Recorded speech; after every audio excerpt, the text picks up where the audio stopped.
O'rgimchak, ilon, chuvalchang, chigirtka va yana sanab bo'lmaydigan darajada ko'plab boshqa jonivorlar. Men hayvonlar haqida video qilmoqchi emasman. Sanab o'tganlarim xitoyliklar mutlaqo oddiy holat sifatida iste'mol qiladigan g'alati jonzotlarning faqat bir nechtasi xolos. Dunyodagi eng boy oshxonalardan biri deb e'tirof etilgan Xitoy oshxonasi haqiqatdan ham tasavvuringizga sig'maydigan mahsulotlarni o'zaro birlashtirib taomga aylantira oladigan madaniyatdir. Yaxshi, ammo bularning bari nega? Yeyishga yaroqli boshqa narsalar tugab qoldimi? Bu odamlar nima topsa, hasharot bo'lsa ham yeyishadimi deb so'raydiganlar albatta topiladi. Aslida esa bularning ortida ancha chuqur va achchiq bir sabab yotadi. Bizga o'xshagan odamlar esa buni tushunishning imkoni yo'qday. Chunki hech birimiz halok bo'lgan oilamizni yeyishga majbur bo'lmagan edik. Asrlar izdan kanaliga xush kelibsiz.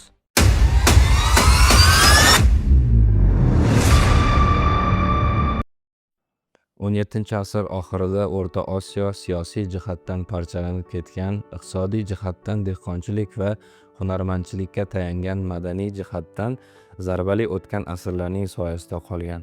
Aholisi esa asosan qishloq va yarim ko'chmanchi hayot tarzini olib borgan. Tarixchilar va demograflarning hisob-kitoblariga ko'ra butun O'rta Osiyo aholisi 5-8 million atrofida bo'lgan. Xo'sh, xuddi shu davrda Xitoyning taxminiy aholisi qancha bo'lganini bilasizmi? Taxminan 130 millionga yaqin. Qisqacha aytganda, insoniyat tarixida qaysi davrga nazar tashlamang, hatto boshidan kechirgan dahshatli qirg'inlarga qaramay, Xitoy aholisi doimo boshqa mamlakatlarga nisbatan ancha ko'p bo'lganini ko'rasiz. Buning aniq sababi nima ekanini bilmaymiz, ammo albatta ayrim taxminlar mavjud. Xitoy dunyodagi eng yirik mamlakatlardan biri bo'lib, nihoyatda serhosil yerlarga ega. Iqlimning xilma-xilligi tufayli esa dehqonchilik har doim juda muhim rol o'ynagan. Aynan shu omil sababli oziq-ovqat ishlab chiqarish va aholining o'sishi har doim qo'shni mamlakatlarga nisbatan yuqori bo'lgan. Biroq katta aholi soni ko'plab afzalliklarni bersa-da, u doimo mamlakat tepasida osilib turgan Damokl qilichi kabi xavf sifatida ham qolgan. Agar to'g'ri boshqarilsa, bu kuchli bir quvvatga aylanadi, lekin eng kichik bir titroqda esa o'z-o'zini yo'q qilishi mumkin bo'lgan xavfga aylanadi. Xo'sh, xitoyliklar bu ulkan aholini ming yillar davomida qanday qilib muvaffaqiyatli boshqara olishdi? Javob oddiy: oziq-ovqat va temir musht bilan. Qattiq avtoritar tizimlarda ayniqsa dehqonlar xuddi robot sifatida ko'rilgan. Xitoy tarixida ham vaqti bilan dehqonlarga ishlab chiqarish kvotalari belgilab qo'yilib, qanday boshqarilganini ko'ramiz. Bunday kvotalarga bo'ysundirilgan dehqonlar va qishloqlar agar davlat talab qilgan mahsulot miqdorini yetkazib bera olmasalar, jazoga tortilgan yoki ularga ajratilgan bo'lishmalar kamaytirilgan. Albatta, bu ko'pchilikning o'lishi degani. Shu sababli dehqonlar faqat tirik qolish uchun ham telba kabi ishlashga majbur bo'lishgan. Bunday boshqaruv shakli asrlar davomida Xitoy xalqi ustida ularni ochlik bilan qo'rqitib ishlashga va bo'ysundirishga majbur qilgan kuch bo'lib kelgan. Endi siz shunday savol berishingiz mumkin. Yaxshi, lekin bu odamlar nega bunaqa zolim boshqaruvga qarshi qo'zg'olmaydi? Ana endi bu yer juda qiziq. Xitoy tarixiga qarasak, ayrim qo'zg'olonlarni ko'ramiz, lekin ularni boshqa davlatlardagi inqilobiy qo'zg'olonlar bilan solishtirsak, menimcha bu isyonlar ancha yuzaki bo'lgan. Dehqonlar ustidagi qattiq bosim esa har doim mavjud bo'lgan. Qo'zg'olon mavzusiga doir yana bir qiziq da'vo ham bor. Har qancha bu nazariya to'liq ilmiy isbotlanmagan bo'lsa-da, ayrim tadqiqotchilar jamiyatning oziqlanish uslubi bilan qo'zg'olon va urushga moyillik o'rtasida aloqadorlik borligini ta'kidlaydi. Masalan, go'shtga asoslangan parhez tutgan jamiyatlar ko'proq urushqoq, tajovuzkor bo'ladi degan fikr bor. Aksincha, go'shtga yetish qiyin bo'lgan, ko'proq sabzavot va dukkaklar bilan oziqlanadigan qishloq xo'jaligi jamiyatlarida urushish yoki qo'zg'olon qilish istagi pastroq bo'ladi. Ular ko'proq itoatkor bo'ladi degan iddaolar mavjud. Ammo aytganimdek, bu to'liq ilmiy asoslangan haqiqat emas. Lekin tarixga bir qarasak, ochig'i bu g'oya menga biroz mantiqiy tuyuladi. Xo'sh, endi bu barcha gaplarni hozirgi davr bilan qanday bog'lashimiz mumkin? Endi haqli ravishda shunday deydiganlar bo'lishi mumkin. Axir oradan 1000 yillar o'tdi. Texnologiyalar rivojlandi, oziq-ovqat ishlab chiqarish ko'paydi. Bu odamlar nega hali ham qurg'oqchilikdan chiqqanday yurishadi? Bu qanday ochlik o'zi? Aynan shu yerda biz Xitoy xalqining psixologiyasiga va menimcha ularning butun axloqiy va empatiya tuyg'ularini ham yemirgan bir voqeaga yetib kelamiz. Buyuk Mao qurg'oqchiligi. Mao Zedun tarix ko'rgan eng egoist insonlardan biri bo'lib, egoist bir telbaga katta hokimiyat berilsa nimalar bo'lishi mumkinligining jonli misolidir. U 1921-yilda Xitoy ichki urushi davomida kommunist kuchlarning yetakchisiga aylanib, siyosiy kuchni qo'lga kiritadi. Oradan ko'p o'tmay 1949-yilda kommunistlar urushni yutgach, Xitoy Xalq Respublikasini e'lon qiladi va 1976-yilda u vafot etgunga qadar mamlakatni boshqaradi. 1958-yilda Mao buyuk sakrash deb nomlanuvchi davrni boshlab beradi. Maqsad eski madaniyatdan voz kechib sanoatlashtirilgan yangi bir Xitoy yaratish edi. Tashqaridan qaralganda bu juda ijobiy tuyuladi, lekin haqiqat butunlay boshqacha edi. Mao o'zining obsessiv g'oyasi uchun sanoat shaharlari quradi va ulkan kommunalar tashkil qiladi. Bu kommunalarda yashagan odamlar to'g'ridan-to'g'ri davlat nazoratidagi zavodlarda ishlab, butun hayotlarini shu yerga bag'ishlardi. Ular deyarli faqat oziq-ovqat bilan maosh olardi. Shunchaki tirik qolish uchun ishlashni xohlamaganlar esa ko'pincha o'sha zavodning tagida tuproq ostiga joylashtirilardi. Bu ulkan mehnat kuchini oziq-ovqat bilan ta'minlash uchun esa aynan shunga o'xshash qullikka teng qishloq xo'jaligi kommunalari tashkil qilingan. Bu yerda esa aqlga sig'maydigan ishlab chiqarish kvotalari joriy etildi. Mao degan telba xalqini atigi ikki narsaga majburlamoqchi edi: sanoat ishlab chiqarishi va oziq-ovqat ishlab chiqarishi. Bularning tashqarisidagi barcha narsalarni xalq xotirasidan butkul o'chirish uchun esa 1966-yilda madaniy inqilob deb nomlangan harakatni boshlaydi. Maqsad Xitoy xalqini o'z tarixidan, o'z ildizlaridan butkul ajratib tashlash edi. Bir o'ylab ko'ring, biz bu yerda insoniyat tarixining eng qadimiy va eng muhim sivilizatsiyalaridan biri haqida gapiryapmiz. Ixtirolari bilan butun tarixga shakl bergan muazzam bir madaniyat, ammo ularning ichidan chiqqan bir odam zamonaviylashuv niqobi ostida bu buyuk xotirani o'chirishga harakat qiladi. Va nima qiladi bilasizmi? Eski madaniyatga tegishli qo'l mehnati bilan shug'ullanuvchilarni uyida tarixiy kitob, eski buyum, hatto eng oddiy qadimiy material saqlayotgan deyarli barcha kishilarni to'plab, majburiy mehnat lagerlariga yuborib o'limigacha ishlatgan. Hunarmandlarni qo'llari kesilgan. Konfutsiychilar har qanday e'tiqodga ega bo'lganlar esa o'ldirilgan.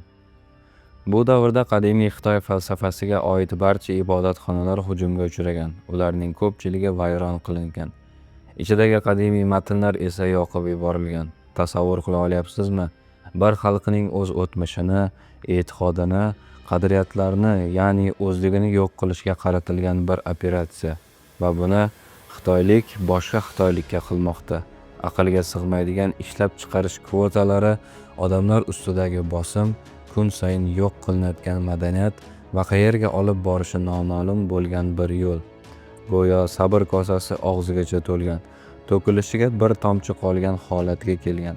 Ammo bu to'kilish siz o'ylagandek Xitoy xalqining bo'ldi endi, inson insonga bunday muomala qilmaydi deb bosh ko'tarishi tufayli sodir bo'lmagan. Unutmang, xitoyliklar osonlikcha isyon qilmaydilar. Sabr kosasini to'ldirgan oxirgi tomchi butunlay boshqa bir joydan keldi, chumchuqlardan. Yil 1958. Mao o'zini xudodek ko'ra boshlagan davrlar. Albatta bu johil va uning atrofidagi guruh bir oddiy kuzatuvga e'tibor qaratdi. Kichik chumchuqlar yerga to'kilgan donlarni yeyotgan edi va bu juda oddiy bir xulosa chiqardilar. Agar chumchuqlar don yesa, demak daladagi hosilni ham yeydi. Bu esa kvotani bajarmaslik degani. Mana shu o'y-xayollar bilan fojia boshlanadi. Mao qushlari deb nomlangan buyruqqa ko'ra butun mamlakat bo'ylab barcha chumchuqlarni o'ldirish topshiriladi. Bundan ham ahmoqona qaror bo'lishi mumkinmi? Ammo bu sodir bo'ldi va allaqachon robotga aylangan Xitoy xalqi bu topshiriqni ishtiyoq bilan bajardi. O'nlab million qush qiriladi. va bu dahshatli qatliam katta yutuq sifatida nishonlanadi. Ammo bu g'ayriinsoniy harakatning keyingi yillardagi natijasi dahshatli bir fojiaga aylandi. Qushlar yo'q qilinib bo'lgan dastlabki hosilda ozgina o'sish kuzatildi. Mao va uning sheriklari bu raqam yana ortadi deb o'yladi, ammo butunlay boshqa bir muammo yuzaga kelgandi. Go'yo Injil yoki Tavrot sahifalaridan chiqqandek bir holat, cheksiz chigirtka va hasharot bosqini. Chunki ularning tabiiy dushmanlari qushlar yo'q qilingan edi. Hasharotlar haddan tashqari ko'paydi. Ular bilan oziqlanuvchi kalamushlar ham. Barcha ekinlarga, hatto ombordagi g'azna mahsulotlariga ham hujum qildilar. Vayronagarchilik tasavvur qilib bo'lmaydigan darajaga yetdi. Xitoy shoshilinch ravishda qo'shnisi Sovet ittifoqidan millionlab chumchuq olib kelishga majbur bo'ldi. Ammo kech bo'lgan edi. Butun qishloq xo'jaligi tizimi quladi. Oziq-ovqat zanjiri uzildi. Bu esa sanoatda ishlayotgan millionlab ishchini ham tsunami kabi yutib yubordi. Va bu zanjirli falokatlar natijasida o'sha davrda taxminan 800 million aholi istiqomat qilayotgan Xitoy haqiqiy do'zaxga aylandi. Oziq-ovqat inqirozi chuqurlashgani sari Mao boshqaruvi qishloq aholisi ustidan butkul qo'lini torta boshlaydi. Sanoat to'xtamasligi uchun ayniqsa Sovetlardan asosiy oziq-ovqat importi eng yuqori cho'qqiga chiqadi. Ammo bu oziq-ovqat asosan shaharlarda tartibni saqlash uchun mo'ljallangan edi. Do'stlar, Xitoy kabi, Amerika kabi yoki Rossiya kabi davlatlar ularsiz o'ylagandek xalqni himoya qilishni birinchi o'ringa qo'ymaydi. Ular uchun eng muhim narsa kursi, hokimiyat va o'zlarining g'oyalari. Va ishlar yomonlashganida birinchi qurbon qilinadigan qatlam har doim xalq bo'ladi. Ayniqsa eng kambag'al qatlam. Xullas, Xitoy hukumatı ham birinchi bo'lib hosil kvotalarini bajara olmagan qishloq kommunalarini yo'qotish ro'yxatiga kiritadi va bu hududlarda oziq-ovqat yordamini deyarli butunlay to'xtatadi. Keyin nima bo'ladi?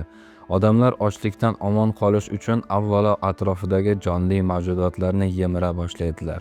Vaqt o'tishi bilan chorvachilik va tabiiy ekotizim butunlay qulaydi. Ammo bu iste'mol qandaydir ov qilib, tozalab, pishirib yeyish deb tasavvur qilmang. Bu yerda 3-5 odam haqida gap ketmayapti. Bu millionlab och odamlarning tirik qolish uchun yirtqich hayvonlardek kurashishgani haqida. Qirg'indan omon qolganlarning guvohliklariga ko'ra 3 yil davom etgan bu dahshatli ochlik yillarida odamlar tabiatda har qanday tirik jonzotni ko'rishi bilan uni shu joyning o'zida yirtib, xom-xomligicha yeb yuborar edi. Chunki ularni tozalab, pishirib olishga vaqt bo'lmas ekan. Bunday vaqt yo'qotish ovni boshqalar ko'rib sizdan tortib olish degani, deya hikoya qilishadi omon qolganlar.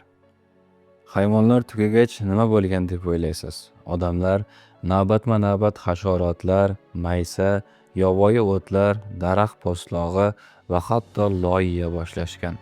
Xudo ko'rsatmasin, qanaqa yomon narsa bu deyotgandirsiz. Ammo voqealar hali cho'qqisiga chiqmagan. Yillar oldin Mao quroqchiligi haqida bir video ko'rgan edim. Internetda u ayolning intervyusini izladim. Afsuski topa olmadim. Ammo u aytgan gaplar miyamga muhrlanib qolgan. Shuning uchun sizga aynan o'sha tarzda yetkazaman. U ham hozir siz ko'rgan odamlaringiz kabi tirik qolganlardan biri edi va tirik qolishini onasiga qarzdor. Juda og'ir bir to'lov evaziga intervyuda shunday degandi. O'sha paytlarda men hali kichkina qiz edim. Qishlog'imizda ovqat allaqachon tugab bo'lgandi. Butun suyaklarim sanalardi. Hatto oyoqqa turishga ham holim yo'q edi. Otam ochlikdan vafot etganiga bir necha oy bo'lgandi. U hushdan ketib yiqilganida odamlar uni parchalab, qaynatib yeb qo'yishdi. Bunday manzaralarga biz endi ko'nikkan edik. Chunki bunday voqealar avval ham bir necha bor sodir bo'lgan. Tirik qolish uchun o'lgan odamlarni yeb yashashimizga to'g'ri kelardi va ovqat qolmaganida hatto qabrdagi o'liklarni ham yeganlar bo'lgan. Onam endi ochlik bilan kurashishga holi qolmaganida uyimizning eshigini yopib, meni ro'parasiga o'tkazdi va yonimga bir pichoq qo'ydi. Men o'lgach, boshqalar kelishdan oldin meni yeyishingni istayman qizim dedi. Qancha yeya olsang shuncha ye. Yig'idan uni eshita olmasdim. Oradan ko'p vaqt o'tmay u yerga yiqilib, shu joyning o'zida jon berdi. Bu haqiqatni anglab yetishim biroz vaqt oldi. Lekin odamlarning eshigimizni taqillatishini bilardim. Onamning ochlikdan ozib qolgan sonlardan bo'lak-bo'lak uzib yedim. Ko'p o'tmay qo'shnilar eshigimizni sindirib ichkariga bostirib kirishdi va ko'zimning oldida uni parchalab yeb tashlashdi. Mao bizdan faqat oilalarimizni emas, balki insonligimizni ham tortib olgandi. Videosini topa olmagan bo'lsam-da, nima uchun aytgan har bir so'zini so'zma-so'z eslayotganimni endi tushungandirsiz. Aynan mana shu ocharchilikning eng yuqori nuqtasi edi. Yana shunga o'xshash ko'plab videolar tafsilotini Ya Jinseng o'zining Qabr toshli nomli kitobida batafsil yozgan. Istasangiz topib o'qishingiz mumkin. Ilonlar, o'tlar, hasharotlar, loy va o'lik odamlar hammasi ketma-ket tugaydi va oxir oqibat na yeydigan odam, na ularning yeydigan narsasi qoladi.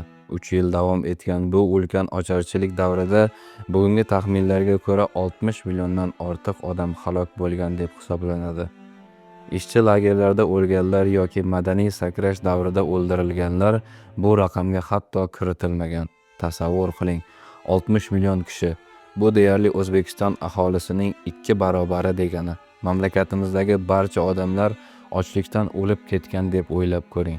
Aql bovar qilmaydi. Keyingi yillarda millionlab odamlarning o'limi, chumchuqlarning ekologik muvozanatini qayta tiklashi va amalga oshirilgan importlar orqali ocharchilik muammosi hal qilinadi.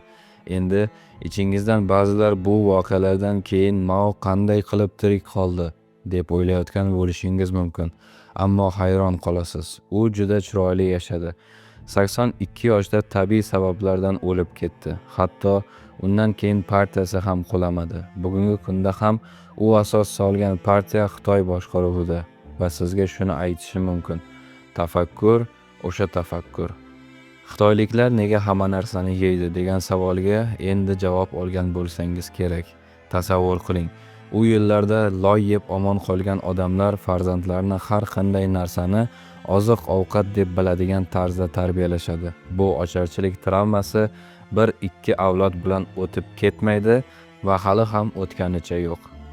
Bugungi kunda Xitoyda hasharot, mushuk, it, ekzotik hayvonlarni iste'mol qilish tobora kamayib bormoqda.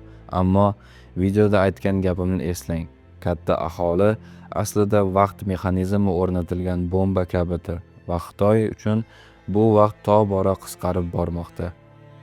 2020 yildan beri o'zgarayotgan iqlim sharoitlari va haddan tashqari talab sababli Xitoyning oziq-ovqat ishlab chiqarish ehtiyojini qondira olmayapti. Ayniqsa 2022 va 2023 yillarda yuz bergan ulkan suv tansiqliklari tufayli qishloq xo'jaligida hosildorlik ancha kamaydi. Joriy yilda chop etilgan bir hisobotga ko'ra, so'nggi 2 yilda kuzatilgan qurg'oqchilik yaqin yillarda bevosita 9 million kishiga ta'sir ko'rsatishi kutilmoqda. Mamlakat aholisi 1,5 milliard ekanini hisobga olsak, bu nihoyatda jiddiy raqam. Xo'sh, Xitoy bu muammoni yenga oladimi? Chunki faqat 2022-yildagi qurg'oqchilikning o'zi natijasida Sichuan, Xabey, Xunan kabi qishloq xo'jaligiga boy bo'lgan hududlarda zararlangan yer maydoni 2,2 million gektarga yetgan. Tasavvur qiling. Butun O'zbekistonning faol ekiladigan yer maydoni 44,9 million gektar. Bu raqamlarni taqqoslasangiz, yo'qotishlar miqyosi qanchalik ulkan ekanini yanada aniq tushunasiz. Bu hali hammasi emas. Bu atigi bir nechta viloyatning yig'indisi, barchasi ham emas. Bu muammoni yana bir bor o'zi yaratdi.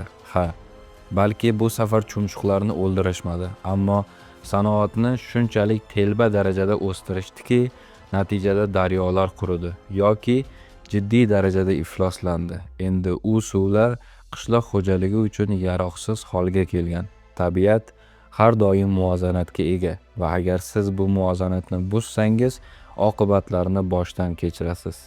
Endi qiziqaman, sizningcha bu safar natijasi qanday bo'ladi? Kelasi yillarda iqlim yanada buzilib, qurg'oqchilik kuchaygach, o'sha 900 million ta'sirlangan inson nima qiladi? Fikringizni izohlarda qoldiring. Sal oldin aytganimdek, xitoyliklar nega har narsaga oziq-ovqat sifatida qarashadi degan savolga javoblarimizdan birini topdik. Albatta, bu borada tarixiy va madaniy sabablar ham bor, ammo bu voqea eng asosiy sabablardan biridir. Lekin asl savol, keyingi ocharchilik bosqichi Xitoy eshigiga asta-sekin yaqinlashar ekan, bu odamlar o'shanda yana nimalarga yoki kimlargadir ovqat ko'zi bilan qarashadi? Videoni tomosha qilganingiz uchun rahmat. Yangi videolar davom etishi uchun kanalimga obuna bo'lishni va videolarni do'stlaringiz bilan bo'lishishni unutmang. Ko'rsatgan yordamingiz uchun har biringizga minnatdorchilik bildiraman.